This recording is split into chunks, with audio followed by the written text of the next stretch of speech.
පැනලා ගිය පීසා එක. ලියෝ අද හරිම සතුටින් ඉන්නේ. ඔහුගේ අම්මා ඔහුට කන්න රසම රස රවුම් පීසා එකක් මේසය උඩ තියලා ගියා. පීසා එකෙන් හරිම සුවඳක් එනවා. ලියෝ එය කන්න ලෑස්ති වුණා. නමුත් පුදුමයකි. එකපාරටම පීසා එකට පුංචි කකුල් දෙකක් ආවා. මට කවුරුත් කනවාට මම කැමති නැහැ. කියමින් පීසා එක මේසයෙන් බිමට පැන්නා. ලියෝ පුදුමයෙන් බලා සිටියා. මගේ පීසා එක පැනලා යනවා. ලියෝ කෑ ගැසුවා. ඔහු පීසා එක පස්සේ දුවන්න පටන් ගත්තා. ලියෝගේ හුරතල් බල්ලා වන බොන්ගෝ බව් බව් කියමින් සතුටින් ලියෝ පිටුපසින් දිව ආවා. පීසා එක හරිම වේගවත්. එය සාලයේ තිබූ පුටු යටින් රිංගා ගියා. නිවසේ සිටි කිටි නම් බලලා මේ සෙල්ලම දැකලා පීසා එක අල්ලන්න උත්සාහ කළා. කිටි පීසා එක දෙසට පැන්නා.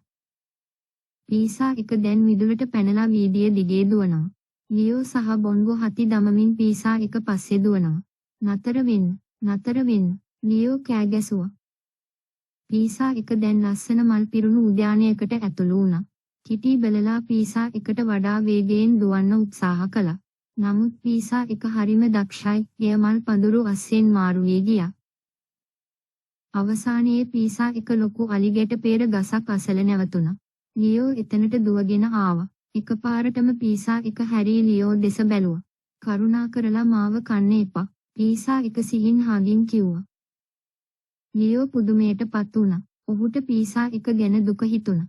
මට බඩගිනි, ඒත් ඔයා කතා කරන නිසා මට ඔයාව කන්න බෑ, ලියෝ කිව්වා.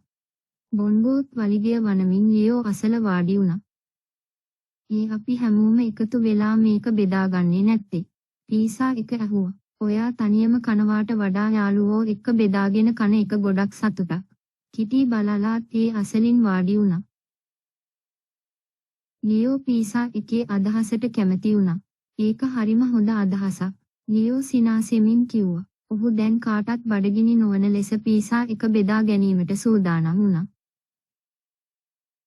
ලියෝ පීසා එකෙන් කෑල්ලක් කපා මුලින්ම බොන්ගෝට දුන්නා. බොන්ගෝ හරිම සතුටින් වලිගය වනමින් එය රස බැලුවා. ලියෝ ඔහුගේ මිතුරා දෙස බලා සතුටු වුණා. ඊළඟට ලියෝ කිටි බලලාටත් කෑල්ලක් දුන්නා. ඔවුන් හැමෝම උද්‍යානයේ ඉඳගෙන සතුටින් පීසා එක බෙදාගෙන කෑවා. බෙදා ගැනීම ඇත්තටම සතුටක් බව ලියෝ තේරුම් ගත්තා.